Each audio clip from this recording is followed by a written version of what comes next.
Okay, Lev HaTorah, how are you? Amazing, amazing. Okay, Shalom Aleichem. See so many people.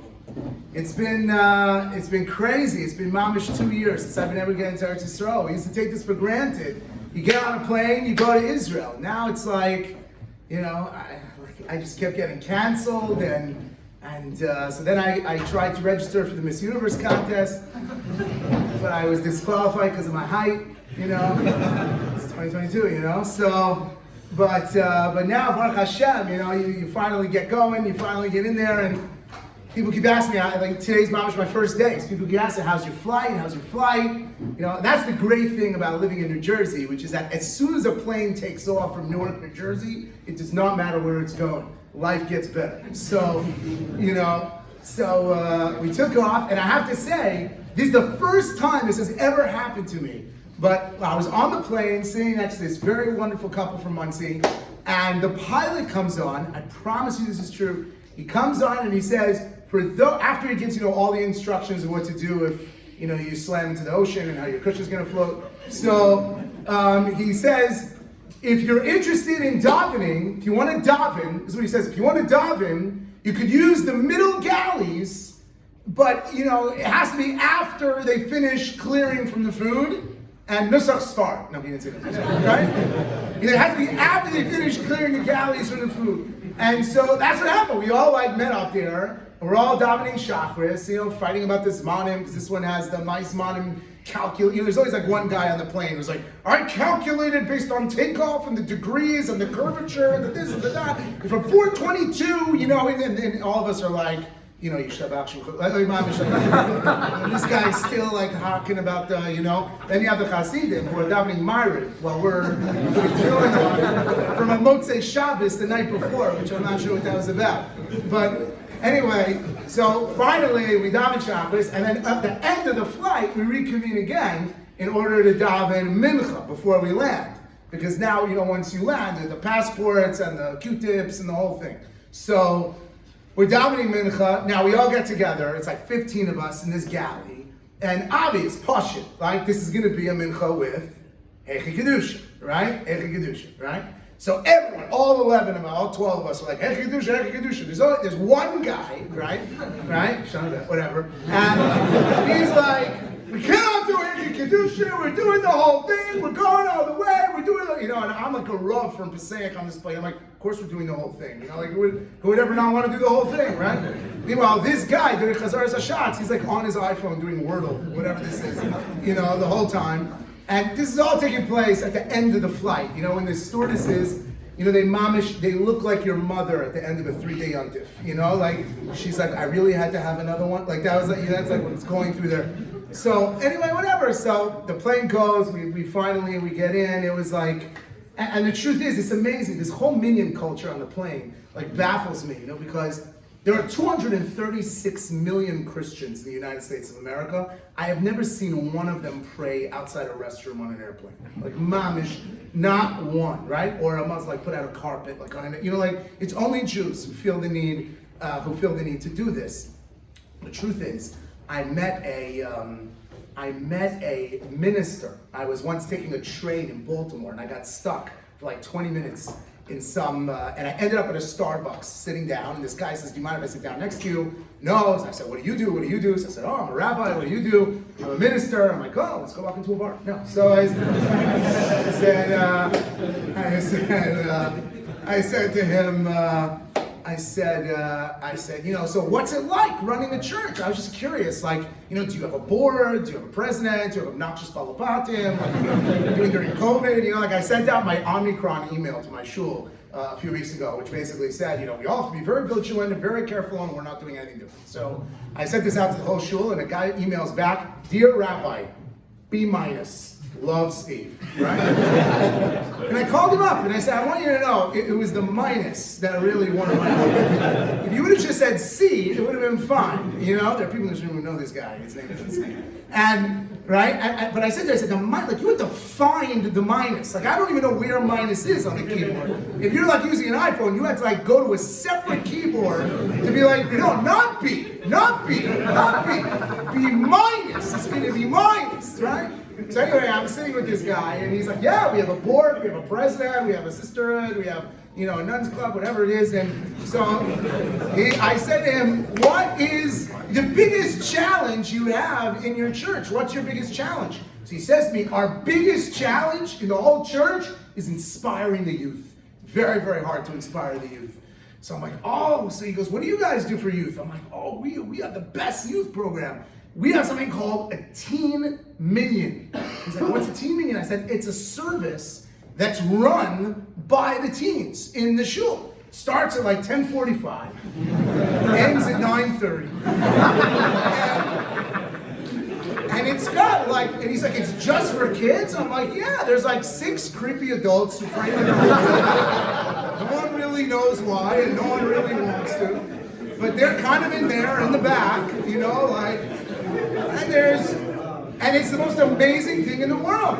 He goes, that's such a great idea. And I'm telling you, he emailed me afterwards, the advertisement, he didn't realize that the word minion was a Hebrew term. He advertised me a poster that in this church in Maryland, there is every Sunday morning a teen minion taking place, taking place. So, what could you do? People are people, But Baruch Hashem, we're finding ourselves in an amazing period of Jewish history, an amazing world. It's the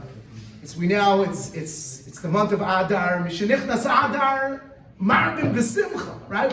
We were like getting into it. We're starting to already feel the tones and the space and the energy and the Simcha of Adar. My birthday is actually on Rosh Chodesh Adar, which my mother always told me, you were literally born a joke. Right? So, Mishanichnas Adar, Marbin B'Simcha. And the truth is, it's an amazing thing, because as we stand in the world of Adar Rishon, there's an enormous amount of discussion in the poskim to try to understand the relationship between these 2 months, Adar Rishon and Adar Sheni. And the truth is, the Gemara asks a very simple question, and that is, obviously what defines the month of Adar, more than anything, is the celebration and observance of the Chag of Purim. So the Gemara asks, which Adar should we celebrate Purim? And the Gemara records a machlokes. Some say you celebrate Purim in Adar Rishon, because after all, the Adar Rishon is the one closest to Shvat. And last Purim, we also celebrated Adar closer to Shvat. The Purim before, remember the one where we gave each other COVID, right? That also was celebrated closer to Shvat, right? So that's when you should celebrate Purim. The other day in the Gemara says, hold on. That may be the Adar that you celebrated it last year, but it was also the Adar that's Samuch LeNisan. It's also the Adar that's more juxtaposed to Nisan. So maybe we should celebrate Purim there. So then the Gemara endeavors to clarify this question by trying to discern what really is motivating us from establishing Purim in the context of Adar Rishon versus what's motivating us to establish it in the context of Adar Sheni. So listen to this. So the Gemara says, why should we establish it in Adar Rishon? And by the way, Adar Rishon, even though it doesn't get Purim in the end, there are halachic ramifications of the identity of Adar Rishon. Trumas Hadeshin has a famous tshuva about yortzites and other issues. Of course, we know the Purim Katan, which occurs in Adar Rishon, there's an Isser Tainus and an Isser Hesped. And how do you know that it's a day of transcendent and intense simcha, not to be believed? Because there is also no tachanun, right? And nothing says simcha in Klal Yisrael like missing this 40 seconds of the right? My wife always says, I could tell by how you come home if there was tachanun. There's like a skip in your step. There's like an energy there that doesn't exist, So what happens? So we end up, so the Gemara says that really it should be an Adar Rishon. The Gemara concludes, what is the compelling case for Purim to be established in Adar Rishon? The compelling case is the notion of Ein Mavirin al HaMitzvos.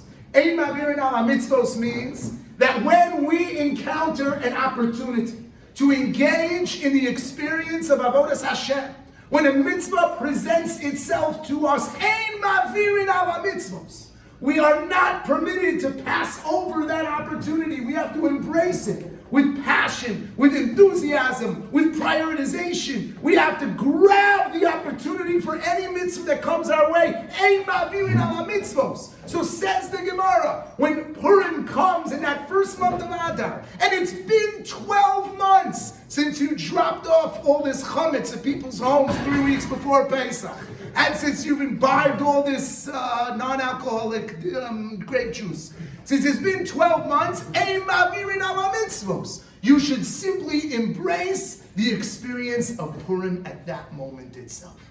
Then the Gemara says, but that's not the halacha. What's the halacha? The halacha is that we actually postpone Purim to the following Adar. Why, says the Gemara? Because mismach geula legeula.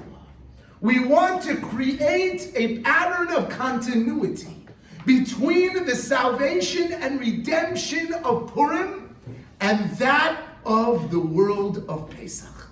And so therefore, that's what Rashi says, mismach, in order to be able to juxtapose Purim to Pesach, we must place it not in Adar Rishon, where there's a 1 month gap, but rather in Adar Sheni.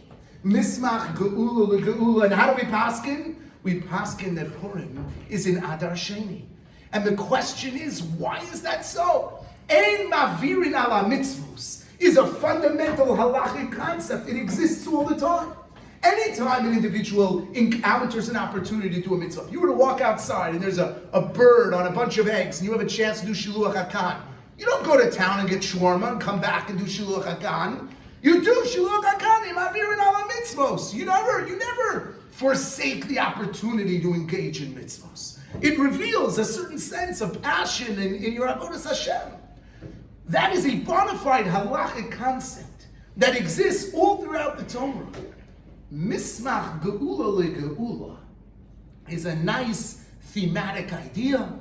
It may contribute a certain experiential dimension to the connection between Purim and Pesach. It certainly is a nice homiletical concept. Why in the world would we abandon the fundamental value of ein ma'avirin ala mitzvos in deference to the experience of mismach geula legeula? Why do we forsake this critical and foundational aspect of our avodas Hashem, the passion, the motivation, that which tells us opportunity knocks, we answer the door? Why do we abandon that? Just so that we can be able to wake up in the morning and say, you know what, Purim and Pesach and Purim, 2 peas in a pod, and it's so beautiful. What is that compared to the fundamental halachic notion of ein ma'avirin ala mitzvos? So I want to share with you, what time are we going until here? Does anybody know? Dinner 6:40. Dinner? Okay.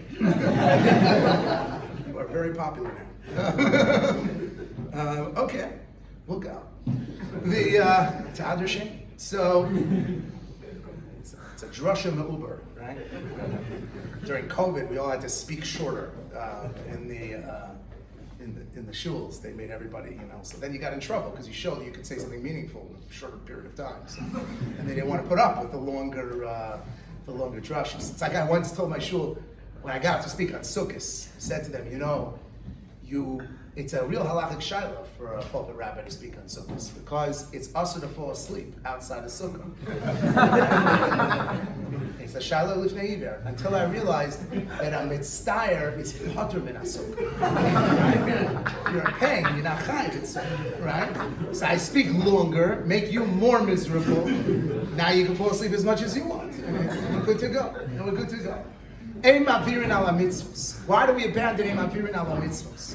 So I want to share with you a story. I saw this story in the autobiography of Menachem Begin. Have you heard of Menachem Begin? One of the great prime ministers of the state of Israel. And he has an autobiography called White Nights. It's about a period of his life where he was imprisoned in a Russian prison. And what happened was Menachem Begin was arrested for sharing all sorts of Zionistic ideology. He was imprisoned and tortured and abused, terrible. White nights because he ended up in Siberia, and the white nights of Russia is because the sun barely sets there, the nights are very long. And he tells a story in that book. He was married to a woman named Aliza. And Aliza Begin, his wife, was the most precious thing in his world. And he tells a story that when he was getting moved, transferred from the local prison to the Gulag, to where he would end up being in a labor camp for many, many months, almost years. So he writes that they allowed them one visitor. So he writes home, please send Aliza to come visit. So she walks in, and he's in this interrogation room with a table in the middle. And he walks in, and he sits down, and there's a guard next to him. And the guard's job is to make sure that this entire conversation takes place only in Polish or Russian.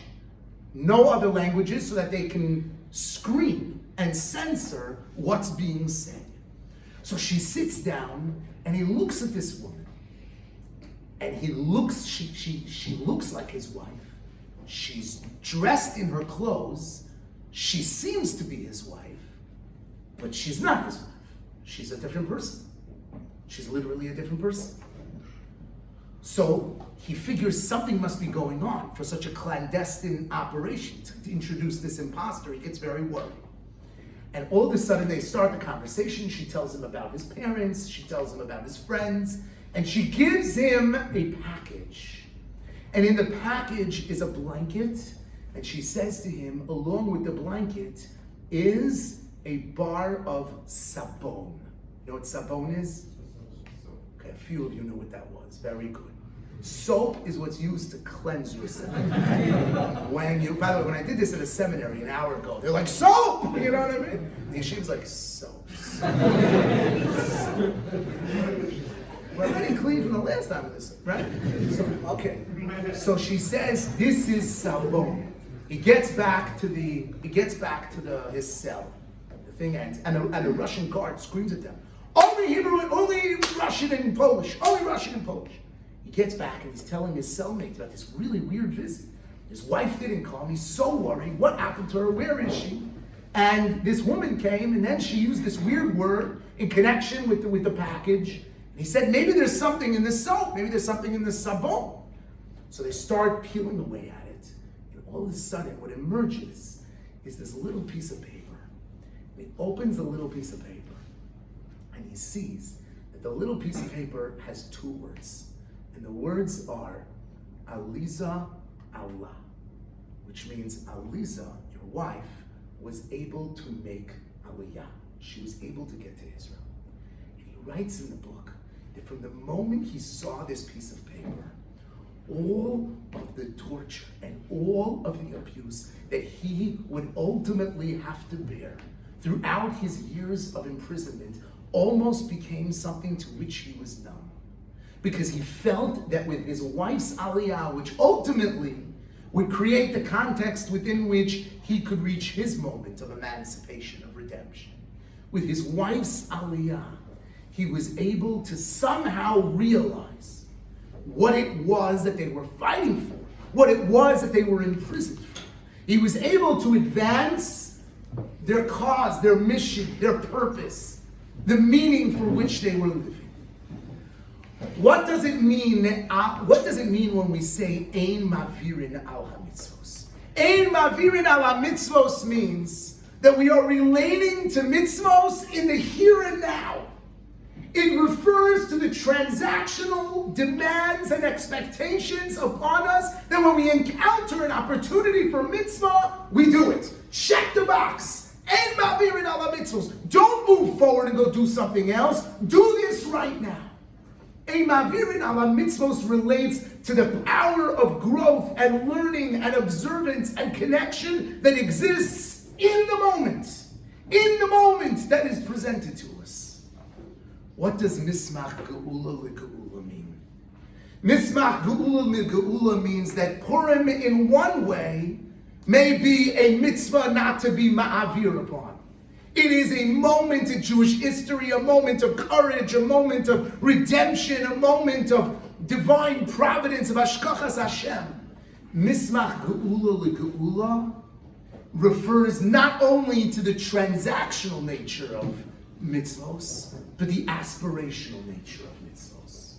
It refers to not only living in the here and now in this moment, but it refers to the empowering reality to utilize and elevate those moments to accomplish something that outlives and outlasts the moment that we are confronting right at that very time. And so therefore, when we come to the Gemara tells us, on one hand we have ein mavirin ala mitzvos. On one hand we have opportunity to do Purim right now. On the other hand, we have a whole nother opportunity. And that is for the experience of Purim to become a source of the energy and propulsion and momentum that could lead to greater experiences of the world of redemption. We could bring Purim to the world of Pesach. We could bring Purim to the larger world of Geula. Purim can become a transformative experience that totally changes our disposition and mindset in how we relate to the Galus around us. That instead of being defined by the circumstances that are in front of us, instead of confronting those challenges and allowing them to stand as barriers for transcendence and success, who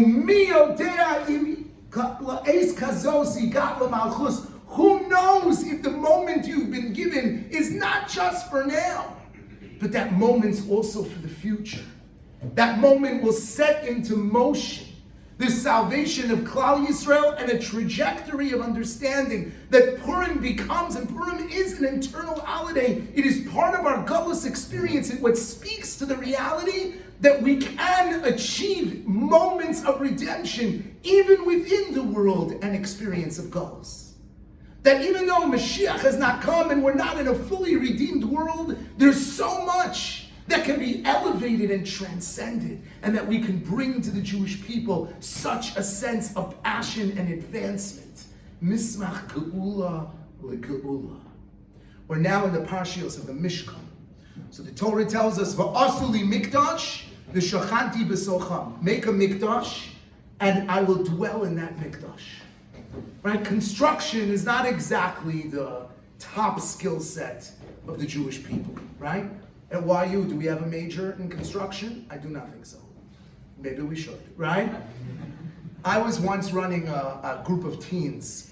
We went to New Orleans after a hurricane to rebuild homes with Habitat for Humanity. You know what that is? There are people who care about humanity. So we went on this trip, and we're sitting there, and we built this, our job was to put siding on the house. Now, what do I know? I grew up in LA. I live in Nebuchadnezzar, New Jersey.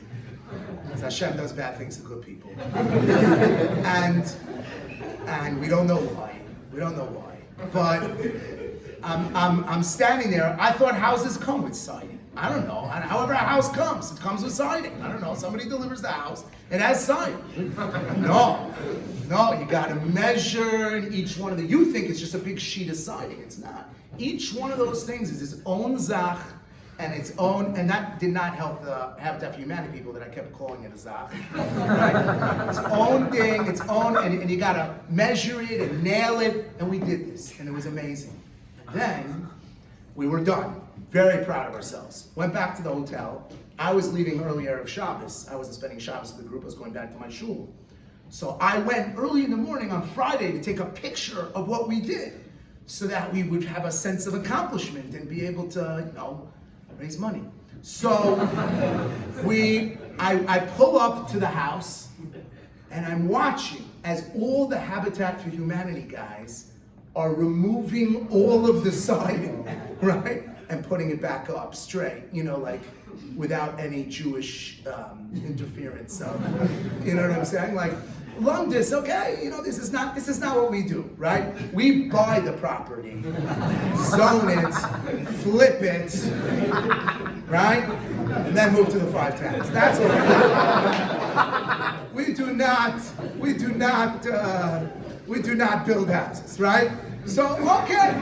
So the Torah tells us when it comes to the mikdash, va'asu li mikdash, the shachanti b'soch. You have to make me a mikdash. The Rambam, when he describes the mitzvah to build a Beis Hamikdash, leave no space Hamikdash, the Rambam quotes a pasuk for the source. How do you know it's a mitzvah to build a Beis Hamikdash? The Rambam says, Shenemar v'asu li mikdash v'shachanti b'socha.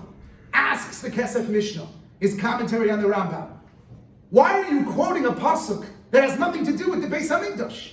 This pasuk has to do with the Mishkan.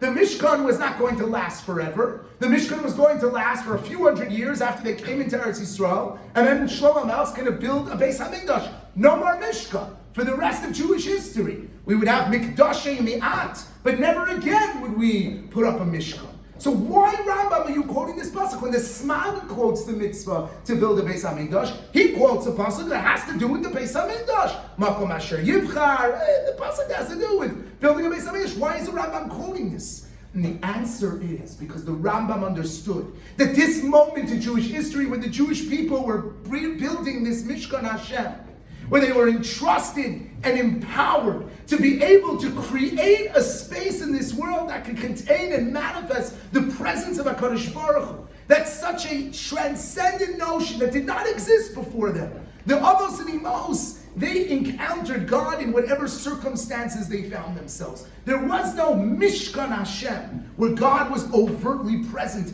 to anyone who would approach. The notion that we can create that reality was not just a one-time thing. It wasn't just about building this Mishkan in the desert to address the spiritual needs of the Jewish people. It wasn't just a mavirin ala mitzvos. It wasn't just a transactional fulfillment of this command, but rather mismach geula legeula.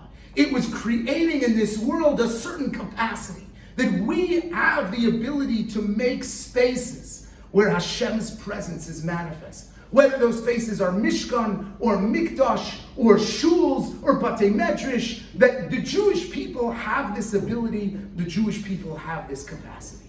And this is the story, this is the world of the experience of Purim. The notion that this anticipation that we are creating now, that we're not embracing the experience of Purim and Adar Rishon, that it's going to wait, we're going to have to restrain ourselves till the release in the world of Adar Sheni, is because at the end of the day, we don't just relate to Yadus as a transactional, momentary experience. It is about internalizing what it means and allowing ourselves to make a greater impact on ourselves, on our family, on our community, on Klal Yisrael that endures well beyond. You are so blessed that you are spending this year or years learning in Eretz Yisrael, surrounded by the amazing yeshiva that you're in, with the incredible rabbeim who you have, in an atmosphere of camaraderie where there's such mutual sense of encouragement and elevation to grow. It's such an amazing, amazing opportunity. Ein ma'avirin ala mitzvos. Don't miss out on one thing. Don't make one cheshbon. So-and-so's coming to visit. I really shouldn't stay tonight. I should go to this. Don't miss out on one thing. Ein ma'avirin ala mitzvos. But when it comes to Talmud Torah, it's not enough for ein ma'avirin ala mitzvos. We also have to be sure that whatever our life has in store, that experience and internalization of Talmud Torah, of growth, of Avodas Hashem, is animating us to make a greater impact moving forward. A greater impact on Klal Yisrael, a greater impact on our future and the future of other people. And that's why, it's fascinating, the mitzvah to learn Torah. What's the pasuk that instructs us to learn Torah? V'yigisa bo yoma v'layla chevra. Where is that pasuk? Where? Sefer Yehoshua. You don't think that for the source of Talmud Torah, we could find a pasuk in Chamisha Chumshei Torah shared by Moshe Rabbeinu himself? Why are we extrapolating the defining mitzvah of all of Yadus, Talmud Torah Keneged Kula, from a Navi that lives after the generation of Moshe? Moshe Kibel Torah Sinai. Why is it from Yehoshua? And I'll tell you the answer. The answer is because Moshe Rabbeinu, as great as he was a one-time phenomenon. The Rambam writes that his prophetic capacities were totally exclusive to him. There were aspects of his reality that would never again repeat itself throughout the Jewish history. The first person to take Torah, not as an angelic being who could be on a mountain for 49 days, but as a grounded, regular person like me and you, who just had developed themselves into such an incredible leader, and lead Klal Yisrael forward, the first person who showed the notion of Misora, that we can move it to the next generation, that it's portable, that it could animate the next generation, we can be mismach geula legeula, we could take experiences and use them to propel us forward, was Yehoshua. Yehoshua crosses Klal Yisrael from the exceptional world of the Midbar, the miraculous world of the Midbar that would never exist again, into the world of Eretz Yisrael, which was real, which is this, which is reality. You know where they crossed over? It's called Kasar al-Yehud. I don't know if you've ever been there. It's a very thin area of the Yarden. When my family went to visit there, you stand on the Israeli side, you look across, and there's Mamish, the tour guide told us, that is a Jordanian soldier. It was a Jordanian soldier standing there. And on the Israeli side, turn around, on the Israeli side, there are two IDF soldiers. They are sitting on the ground eating bamba. So I walk up to them and I say, Slicha, is that Yarden? They're like, yeah, Zay Yarden. I'm like, Mamish Yarden? And they're like, yeah, Zay Mamash Zay Yarden. I said, and the only thing guarding the state of Israel from an invasion of Jordan are the two of you? So the soldier looks up to me and he says, it's 2 against 1. That's part of the miracle of Jewish history and why we need the Iron Dome. So Yehoshua brings Klal Yisrael into Eretz Yisrael. The Gisa bo Yomam V'Layla is the mandate for our Torah, not to just be for now, but to be forever.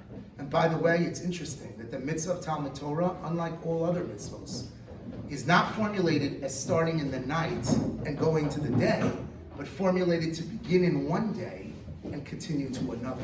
V'yisa bo yomam v'layla. Be'ezus Hashem, HaKadosh Baruch Hu should bless all of you with an amazing year of growth, and another amazing year of growth, and another amazing year of growth. To stay in the elevated, sanctified space of Eretz Yisrael and Yeshiva in Eretz Yisrael as long as you possibly can. Ein mavirin ala mitzvos. Don't give that up if that is a possibility and an opportunity for yourself and for your life. However, if you find yourself considering where the next space is going to be, so one of the very special spaces that I've had the privilege of learning in for 10 years of my life and now working at for many years is the Beis Medrash of YU and the experience of YU, which takes your Talmud Torah and allows you to internalize it and to use it to be mismach geula legeula, to be able to impact the world around you, to be able to meet leaders and people who are dealing with shilas and situations and circumstances all over the world. You know that during COVID, Rav Shechter was writing tshuva after tshuva after tshuva. Did you get these tshuvas? Right? What to do, exactly what to do. And his son Rav Shai asked him, when did you look up all these, when did you learn all of this? When did you look up all these makaros? Nobody's can learn. Everybody, the Rabbanim were getting so many shilas. It was like non-stop. Plus you had your own family to deal with, right? Rav Shechter said to him, I didn't prepare these makaros today. I've been preparing them for 80 years. Because Torah is not just about Ein Mavirin Ala Mitzvos. It carries us forward with the momentum of Mesorah, with the notion of leadership and taking achrayus for the larger Am Yisrael. And the learning in our yeshiva is one that is connected to the leaders of that community, one that is connected to dealing with so many different aspects of the community, and the learning is one that helps develop us as B'nai Torah and as Ovdei Hashem, who see it as part of our responsibility to not only be Ein Mavirin Ala Mitzvos, to learn and grow as much as we can, but to harness that growth to make an impact on the larger world. And therefore, you're exposed to so many different personalities, programs, and opportunities to open yourself up and to open your eyes to what that Jewish world is.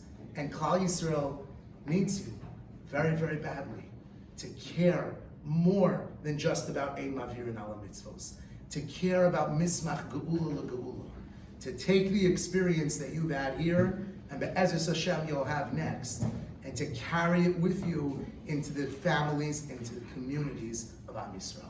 Wishing all of you an amazing, amazing years of learning, and wishing all of you Chag Purim Sameach.